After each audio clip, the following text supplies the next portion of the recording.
नमस्कार साथियों।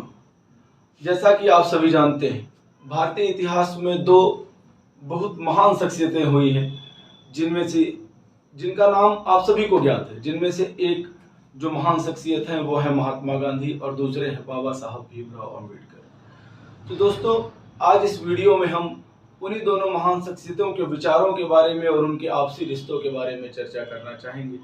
जैसा आप सभी जानते हैं और आप सभी ने कई बार देखा होगा, कई बार सुना होगा कि दोनों महान विचारक हैं और दोनों का सम्मान भारतीय इतिहास में बहुत बड़ा है। भारतीय इतिहास से उनको बिल्कुल भी नकारा नहीं जा सकता, बिल्कुल भी हटाया नहीं जा सकता है। किंतु दोस्तों, दोनों ही ये महान शख्सियतें एक दूसरे के कहीं न कहीं विरोधी रहे हैं और उनमें विचारों का मतभेद रहा है।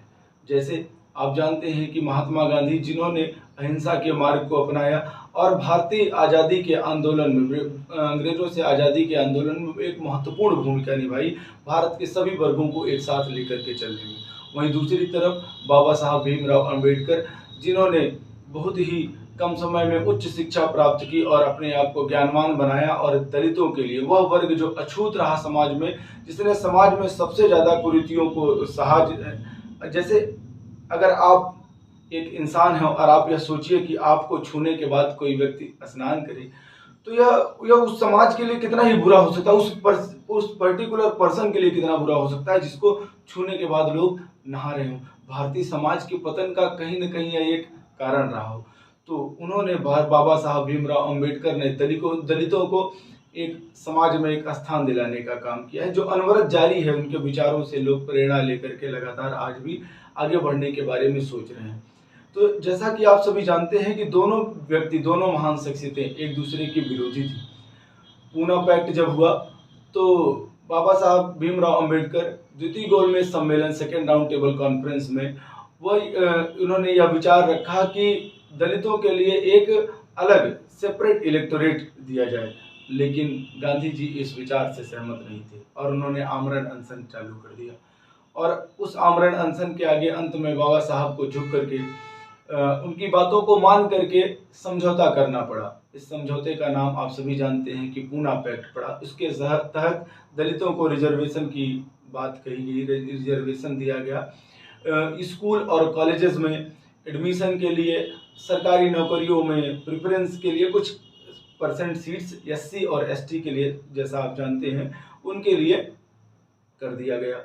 लेकिन विचारों की असहमति वहीं पर नहीं खत्म होती है। बीबीसी को एक बार इंटरव्यू देते हुए बाबा साहब ने बताया था कि जिसको सो कॉल्ड महात्मा बना दिया गया है, वह एक्चुअली में एक महात्मा नहीं है, वह भी एक साधारण है। बस उन्होंने महात्मा का चोला ओढ़ रखा है, उनमें महात्मा जैसी कोई बात मुझे नहीं दिखती है। एक बार बाबा साहब ने उनसे पूछते हुए कहा कि आप दलितों के इतने बड़े हिमायती हैं, मगर आप दलित तो नहीं हैं, और बिना दलित हुए, बिना हरिजन हुए कैसे दलितों का बहुत बड़ा हिमायती हुआ जा सकता है। तो गांधी जी ने भी इसका एक अच्छा जवाब दिया। गांधी जी ने कहा कि अगर दलितों का हिमायती होने के लिए दलित होना आवश्यक है, तो मैं चाहूँगा कि परमात्मा मुझे अगले जन्म में दलित ही बनाए। तो साथियों, दोनों के विचार अलग अलग थे। अम्बेडकर जी कभी भी महात्मा गांधी को महात्मा मानने को तैयार नहीं थे। उनका यह विचार था कि ये कांग्रेस ही है जो उनको जबरदस्ती महात्मा बनाए हुई है, अन्यथा भारतीय लोगों के दिलों से उनकी सारी छवि मिट चुकी है और कांग्रेस बार बार उनके जन्मदिन को मना करके उसमें कृत्रिम सांस फूंकने की कोशिश कर रही है। किंतु दोस्तों, न तो हम महात्मा गांधी का नाम मिटा सकते हैं और ना ही हम अम्बेडकर जी के बलिदानों को मिटा सकते हैं, उनके नाम को मिटा सकते हैं। महात्मा गांधी अपने हिसाब से उन्होंने समाज में एक नई अलग जगाने का काम किया। वहीं दूसरी तरफ समाज के वंचितों, पिछड़ों को उनका स्थान दिलाने का काम बाबा साहब ने किया। इसी के साथ मैं इस वीडियो को समाप्त करता हूं और यह चाहूँगा कि आप सभी इसको अपना भरपूर प्यार दें।